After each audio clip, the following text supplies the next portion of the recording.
The morning of the fourth day, the kitchen garden was still cold enough to see one's breath.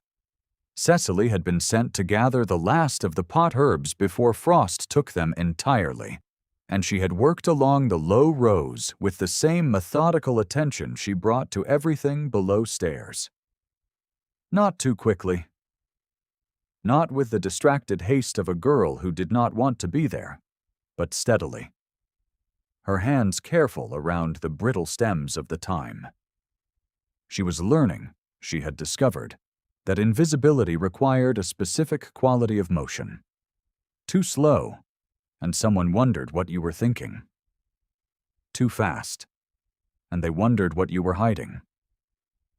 The correct pace was the pace of a person who expected no one to look. She did not hear him approach. She only knew he was there when the shadow fell across the gravel, and she looked up and found the Earl of Hartwell crouched 3 feet from her, turning her father's pocket calendar in his hands. Her breath stopped. The calendar had slipped from her apron pocket when she knelt, and she had not realized it until this moment. It was a small leather-bound thing, no larger than a playing card, the kind a merchant kept to note appointments and payments. Her father had written in it daily for 11 years. His handwriting was on every page, cramped and sloping to the left the way it always had been, and the leather at the spine was worn to the color of old honey where his thumb had rested. The Earl turned it once more, his eyes moving over the cover. The small brass clasp. The initials pressed into the leather in gilt that had mostly gone. He did not open it. He did not look at her with the expression of a man who had caught someone in a lie. He looked at her with the expression of a man who had just understood something he had been watching for without knowing he was watching. She could not speak. She was a scullery maid. She had no reason to own a gentleman's pocket calendar with a merchant's initials pressed into its cover, and she could not explain it, and she could not pretend it was not what it was. He held it out to her without a word. She took it. Their fingers did not touch. He stood and walked back toward the house, and Cecily remained on her knees in the kitchen garden, with the thyme going cold in her hands, and her heart going fast in her chest. And she understood that everything was about to change. She had not expected him to see her at all. 3 weeks before that morning, she had been sitting across from her uncle in the drawing room of her family's house in Leeds, listening to him explain the terms of her father's will as though she had not already read them twice and wept once and put them away in a drawer with the particular tidiness of a person who refused to be undone by paper. Her father, Thomas Ashbourne, had made his money in wool. He had made rather a great deal of it, which was the source of both Cecily's education and her current predicament. He had hired her good tutors and taken her with him to his counting house and let her balance ledgers at 14 and read whatever she liked, which had turned out to be Latin and natural philosophy and a great deal of history, none of which was fashionable, and all of which she loved. He had also, in the last year of his life, decided that his daughter needed a husband capable of managing the social terrain that money alone could not purchase, and he had made arrangements accordingly. The will was simple and merciless. Cecily must marry by her 23rd birthday, which fell in October of the following year. If she did not, control of the inheritance passed to her uncle Aldous for 10 years, to be managed at his discretion. Aldous Ashbourne was not a cruel man. He was simply a careful one, which in Cecily's experience was nearly as bad. He had already identified the Earl of Hartwell as the appropriate candidate. The Earl's estate carried a debt that Cecily's inheritance could resolve in full within a year. The Earl was in want of a wife who brought money rather than further expectation of money. The arrangement was, as Aldous put it, sensible. Cecily had nodded and said yes, she understood, and gone upstairs and stood at her window looking out at the gray Leeds rooftops for a long time. What she understood was this. She had been here before. Not in this specific situation, but in its shape. The shape was the one where a man looked at her and saw the sum behind her.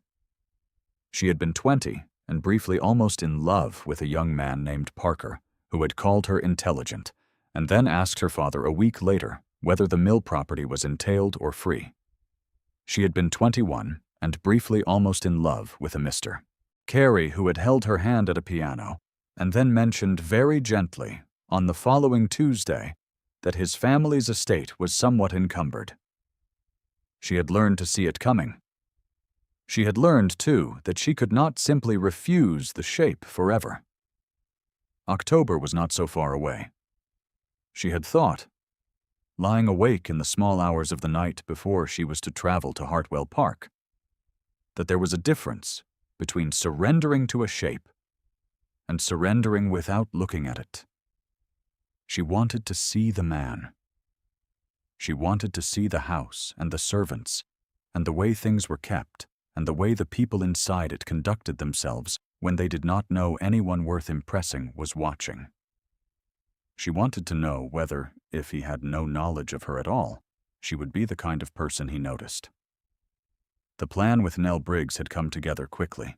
Nell was small and dark-haired, like Cecily, and she had been in the Hartwell scullery only 3 months, which meant the upper household did not know her face well. Cecily offered her a week's wages, paid leave in the village, and absolute discretion.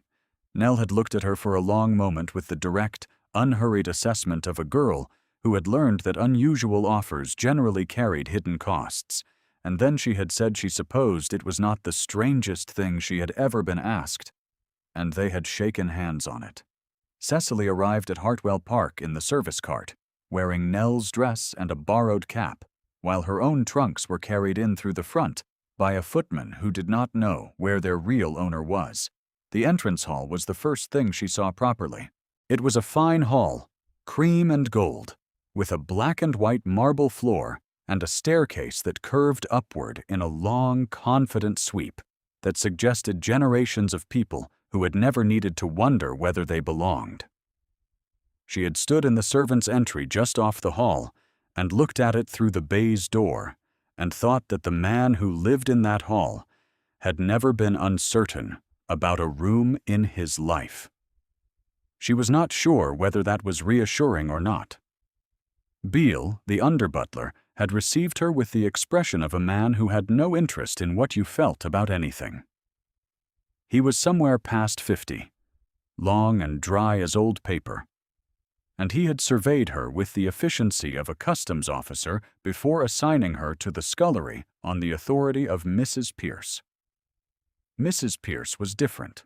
She was round-faced and somewhat tired, and she had the quality of a person who has spent 30 years making other people's houses run and has developed, in consequence, an absolute inability to be surprised.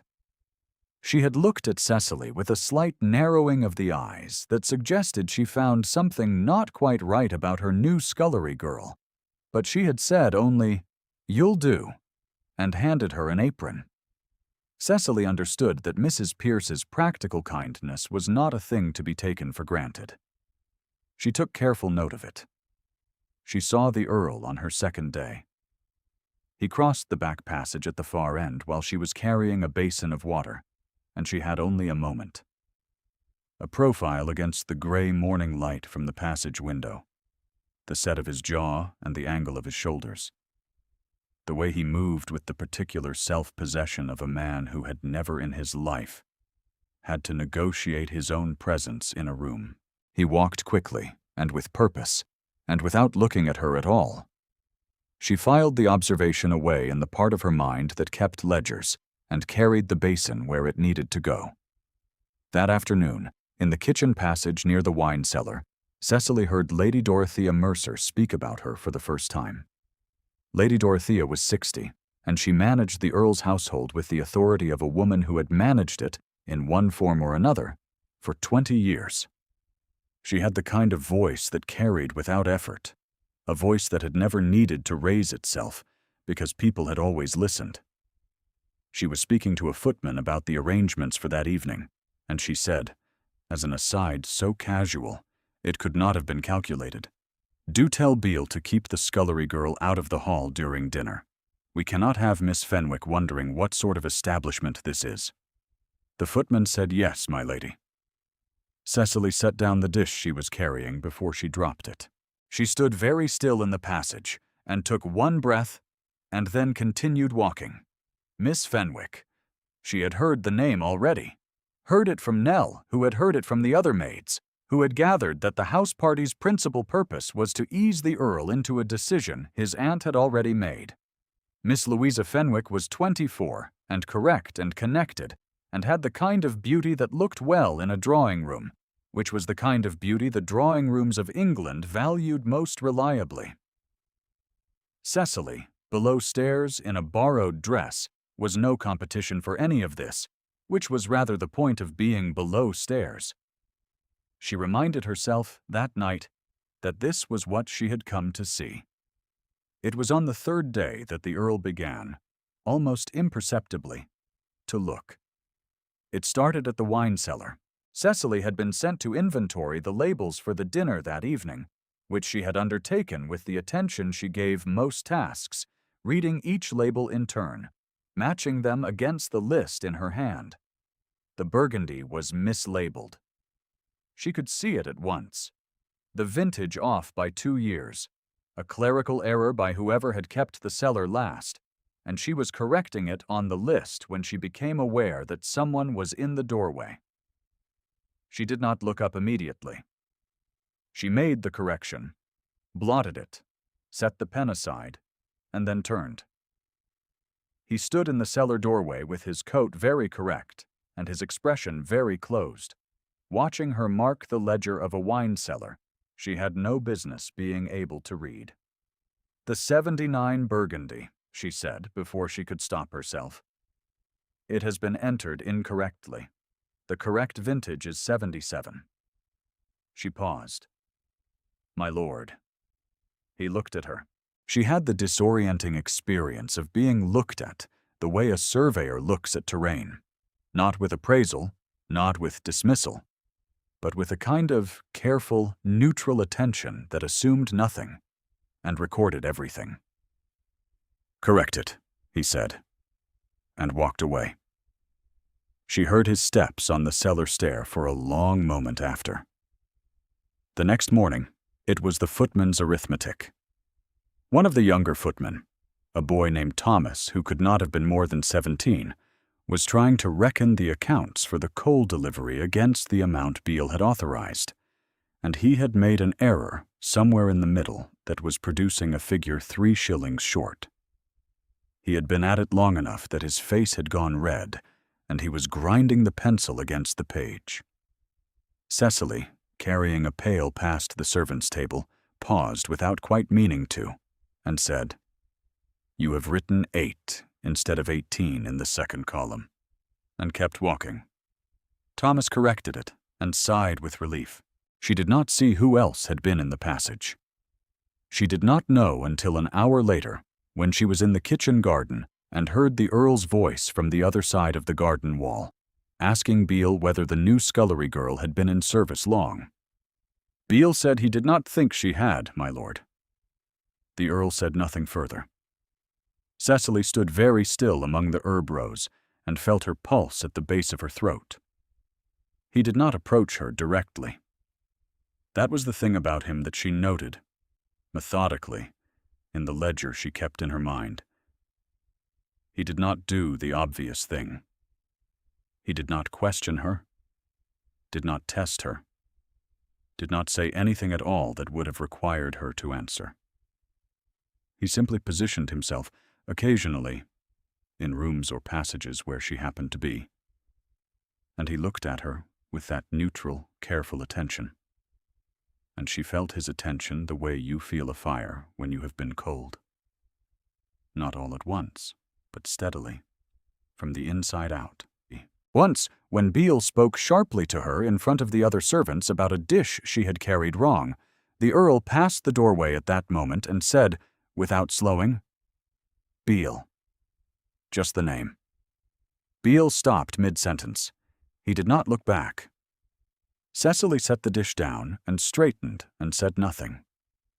That night, in the small room she shared with one of the other maids, she lay awake and told herself, for the first time, that she was in some danger of forgetting what she had come to do. She had come to watch. She had not come to be watched. The morning of the fourth day produced the kitchen garden and the calendar, and the moment of held silence that she carried back inside her chest, like something that needed to be kept very carefully. He did not say anything when he returned the calendar. He did not ask whose initials they were, or why a scullery maid owned such a thing, or look at her with the expression of a man recalculating. He looked at her, very briefly, with something she could not name. Something behind the careful, neutral surface of his regard that was less like assessment and more like recognition. And then he gave it back and walked away.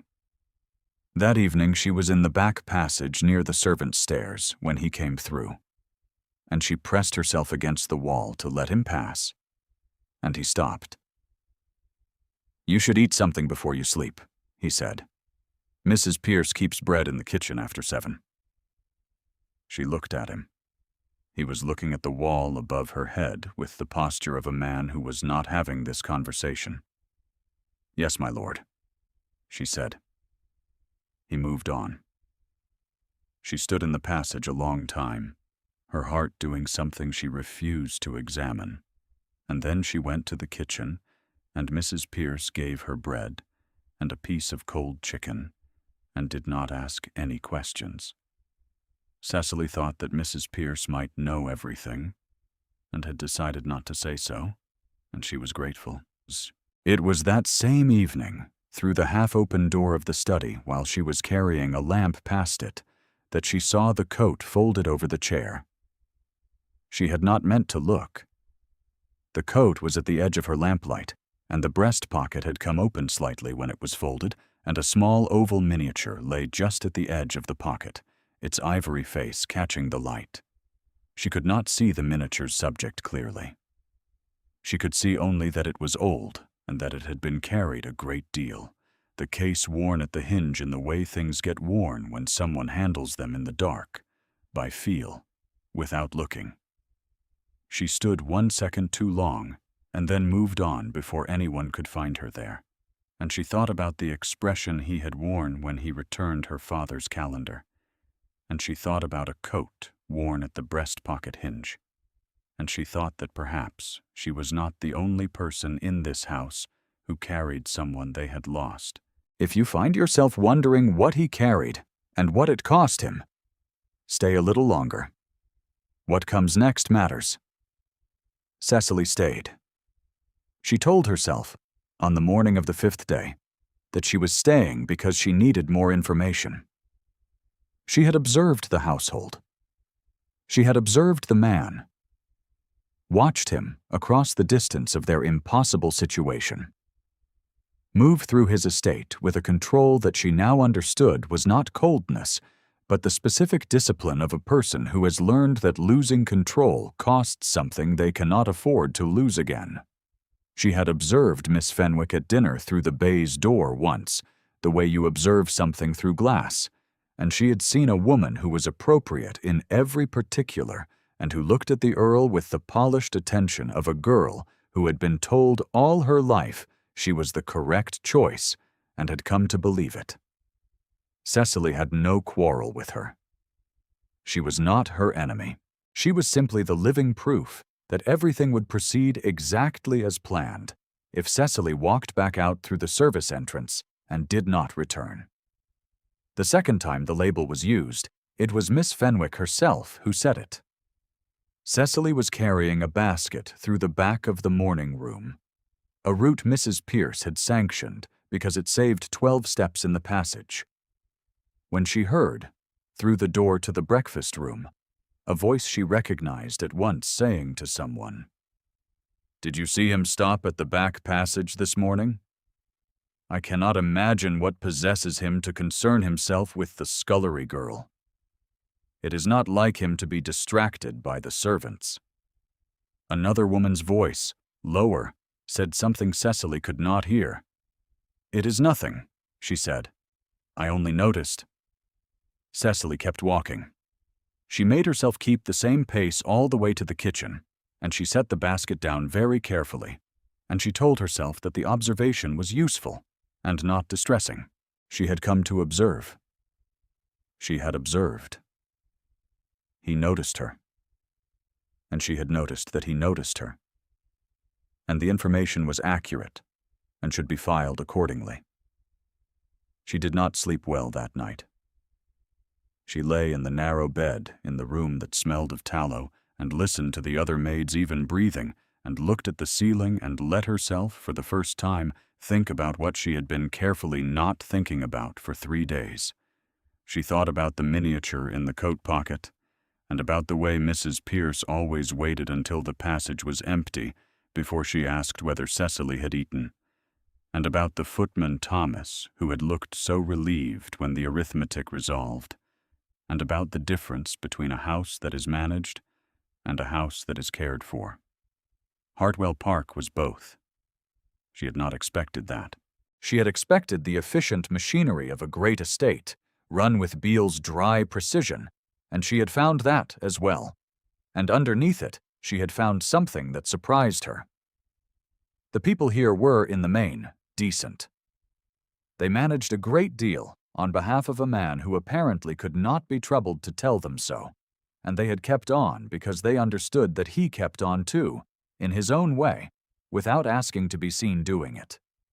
She had not come expecting to find a household she respected. On the morning of the 6th day, which was the last day before the great dinner, at which the Earl was expected to make his choice known, Lady Dorothea sent for him. Cecily was in the linen press off the corridor where the meeting took place. She was not trying to overhear. The door was ajar, and she was finishing the folding she had been sent to do, and she heard the conversation because Lady Dorothea did not trouble to lower her voice, which was the voice of a woman who had never in 60 years expected to be overheard by anyone who mattered. "You will announce the engagement tonight," Lady Dorothea said. "I have spoken to Miss Fenwick's mother. It is all arranged." A pause. "I have not asked Miss Fenwick," the Earl said. "You have not asked her yet. You will ask her this afternoon, and tonight at dinner you will make the announcement. Hartwell cannot continue to carry this debt, Julian. The Fenwick connection is not a romantic choice. It is a sensible one, and you have had long enough to be persuaded of it." Another pause, sharper now. "I have also taken the precaution of writing to your solicitor regarding the Ashbourne matter. The girl's guardian has been inquiring after the progress of the house party. If you do not announce to Louisa tonight, I will tell him the party has produced nothing, and that his niece should look elsewhere.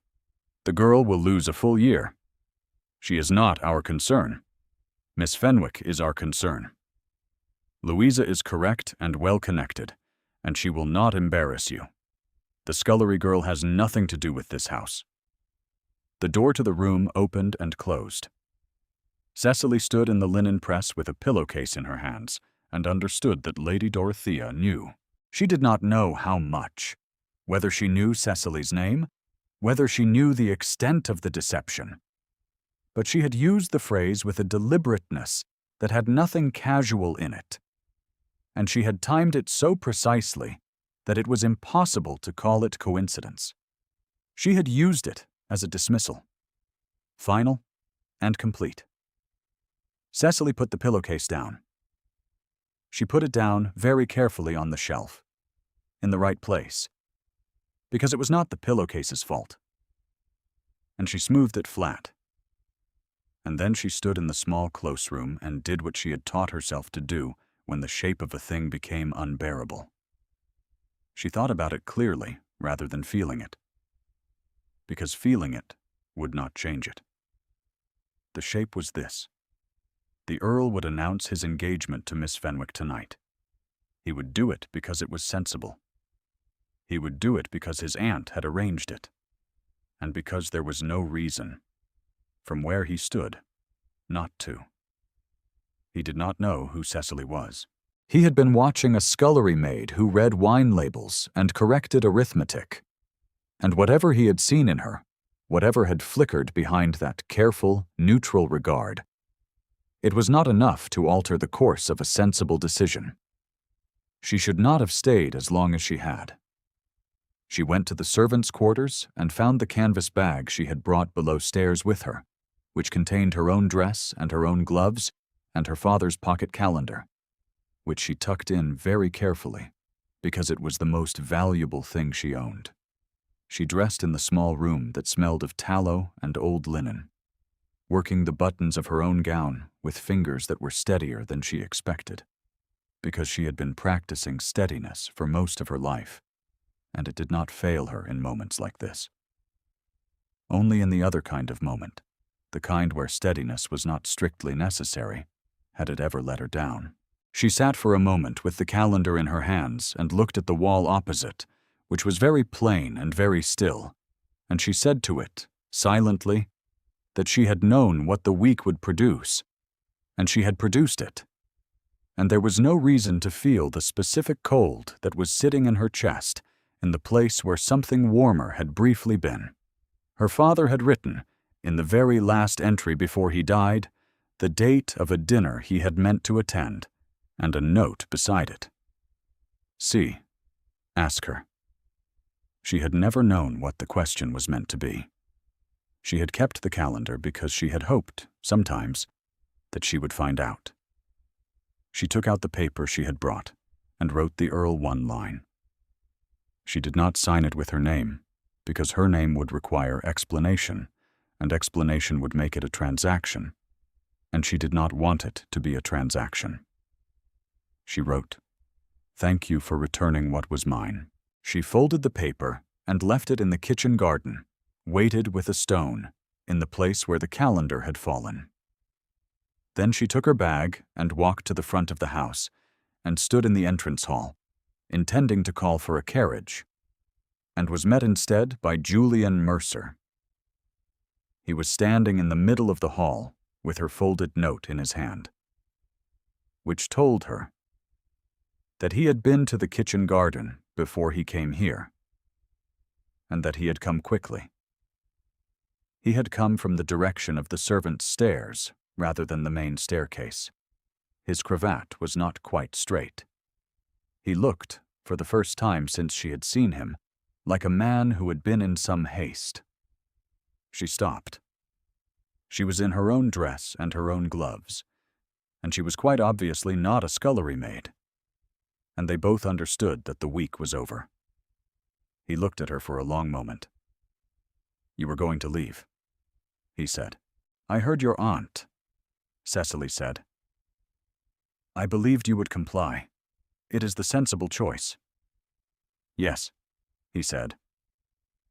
"Then I am sorry to have delayed you," she said, and moved toward the door, and heard from the drawing room beyond the hall the voice of Lady Dorothea saying something to someone, and the particular drawing-room quality of the evening assembling itself, and a familiar voice answering hers, a voice Cecily recognized with a sudden cold certainty as her uncle's, which meant Aldous had arrived, which meant the whole architecture of the situation was present in this house at this exact moment. And she understood, very suddenly, that she had timed her departure badly. Julian's hand closed very lightly around her wrist, through the glove. She went still. "I am not," he said, "going to comply." The guests had assembled in the entrance hall for the progression to dinner. It was Lady Dorothea's design, and she had arranged them there with the particular efficiency of a woman who understood that public moments required public geography. Miss Fenwick stood near the staircase in ivory silk, her composure perfect. Aldous stood near the door, in a coat that had traveled, watching the room with the patience of a man who knew the end of this evening would be favorable to him one way or another. Lady Dorothea stood at the center of it all, and she was saying, with the particular warmth of a woman completing an arrangement, "Miss Fenwick, I believe you will find the dining room." When Julian came through the hall door, he walked across the hall, Not quickly, not dramatically, but with the same purpose he brought to every room in his house. He did not look at his aunt. He did not look at Miss Fenwick, who had turned from the staircase to watch him cross. He walked to where Cecily stood just inside the hall door, and he turned, and he addressed the assembled room. "Miss Cecily Ashbourne," he said, "of Leeds." Lady Dorothea went very still.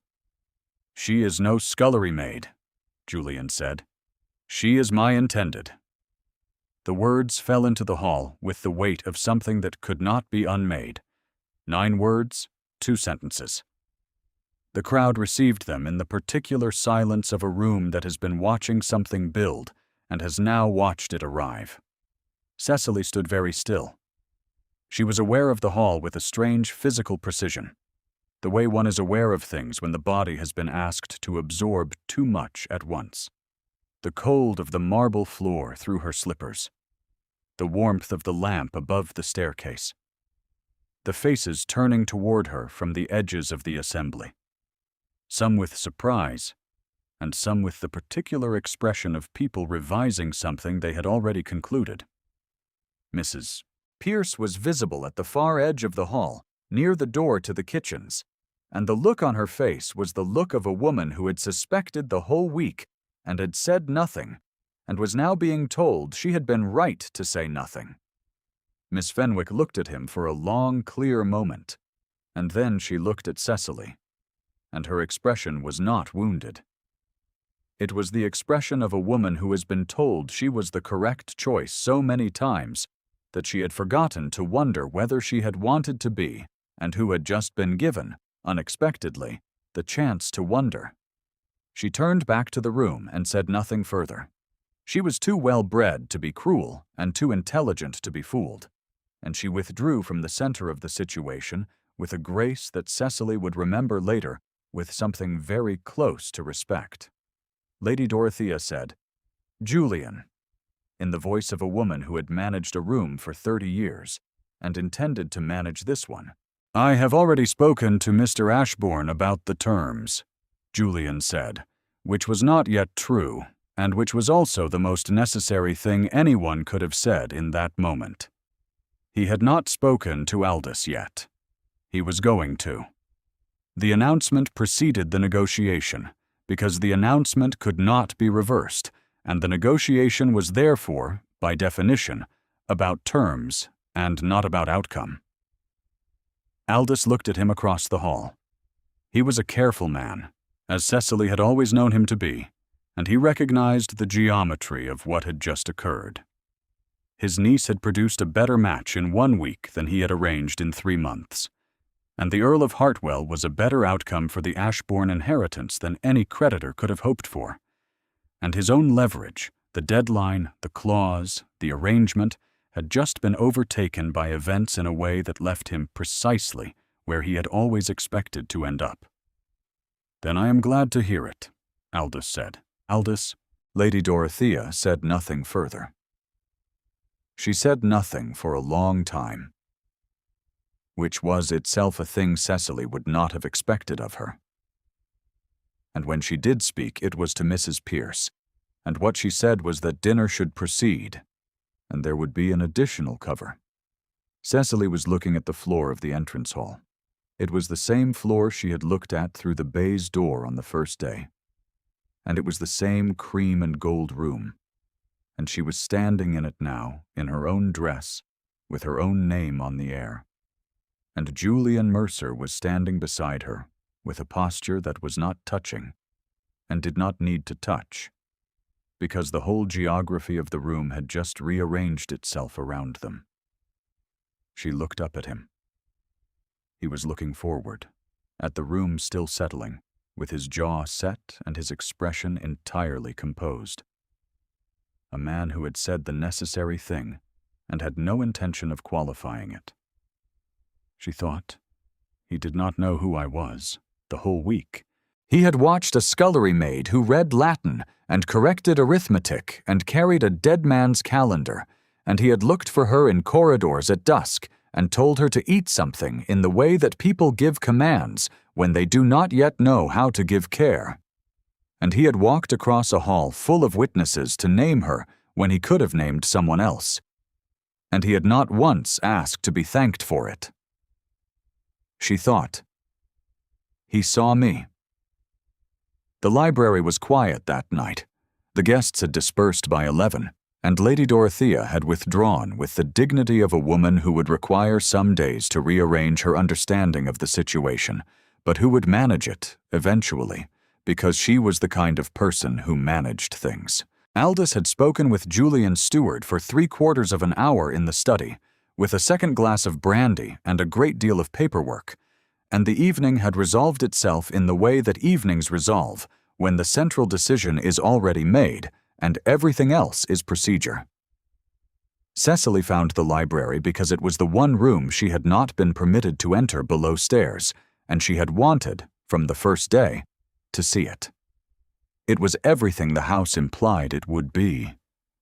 Floor-to-ceiling shelves of brown and gilt and green, a fire low in the grate, 2 chairs facing it, a desk to one side with a lamp still burning. The room smelled of leather and wood smoke and old paper, and Cecily stood in the doorway and thought that her father would have liked it enormously. She set his pocket calendar on the desk. She was not sure why. It felt like the right place for it. Julian came in behind her. He had shed the formality of the dinner hour and was in his shirt sleeves, which in any other context would have been improper, and in this one felt only like a man in his own house at the end of a long night. He stopped when he saw the calendar on the desk and looked at it for a moment. "Your father's," he said. It was not a question. "He was a wool merchant," she said. "He kept it for 11 years. I have not been able to put it down." Julian crossed the room to the mantelpiece and set something beside the clock. The oval miniature, in its worn case. He did not turn around immediately. "Her name was Eveline," he said. "She died 6 years ago. I kept thinking I would put it away, and I never did." A pause. "I am not telling you this because I want you to feel sorry for it." "I don't," Cecily said. "Good," he said. He turned from the mantelpiece and looked at her, and his expression had the quality it had worn in the kitchen garden the morning of the calendar. Less like assessment and more like recognition. Something that did not require her to perform anything at all. What was the question in the last entry? She looked at him. "I beg your pardon?" "The calendar," he said. "You hold it the way people hold things they are still trying to read. What was the last thing he wrote?" She was quiet for a moment. "He wrote a date, and then he wrote my initial, and then he wrote the words. Ask her." She paused. I have never known what the question was meant to be. Julian looked at her across the library, across the fire, across the 12 feet of turkey carpet between the doorway where she stood and the mantelpiece where he stood. The expression on his face was the one she had been trying to name for 6 days, and she understood it now. It was not the expression of a man conducting an assessment. It was not the expression of a man looking at a figure in an account ledger and finding it satisfactory. It was simpler than either of those things, and more costly. And she recognized it. Because she had last seen something like it on her father's face, when he looked up from his counting-house desk to find her standing in the doorway, and his whole manner had shifted, in one breath, from concentration to gladness. "Stay," he said. "Not for the week. Stay." It was not a long speech. It was 4 words. She had the impression, listening to them, that he had edited considerably, and that what remained was the part that could not be left out. She stood in the doorway of his library, in her own dress, with the fire behind him and the calendar on the desk, and the miniature on the mantelpiece. And she thought about her father's handwriting and the question she had not been able to answer. and she thought that perhaps Thomas Ashbourne, who had always loved her very well, had known something she had not been willing to know yet. She was not invisible here. She stepped across the threshold. Outside the library windows, the first frost of the autumn had come in the night, and it lay over the kitchen garden where the pocket calendar had fallen, and over the herb rows she had worked along with the patience of a girl who had learned to be unseen and had found, at the end of a week, that the one person whose seeing she had not expected was the one who had been looking the entire time. The fire settled. The calendar lay open on the desk beside Eveline's miniature, two small objects carrying the weight of everything the people in this room had survived and chosen to carry forward, and the lamp burned low, and the library held them both in its quiet. She did not pick the calendar up again that night. She did not need to. If you stayed until the end, thank you. If Cecily's week below stairs stayed with you, leave a thought in the comments. She spent 6 days being looked past, and it costs nothing to see her now.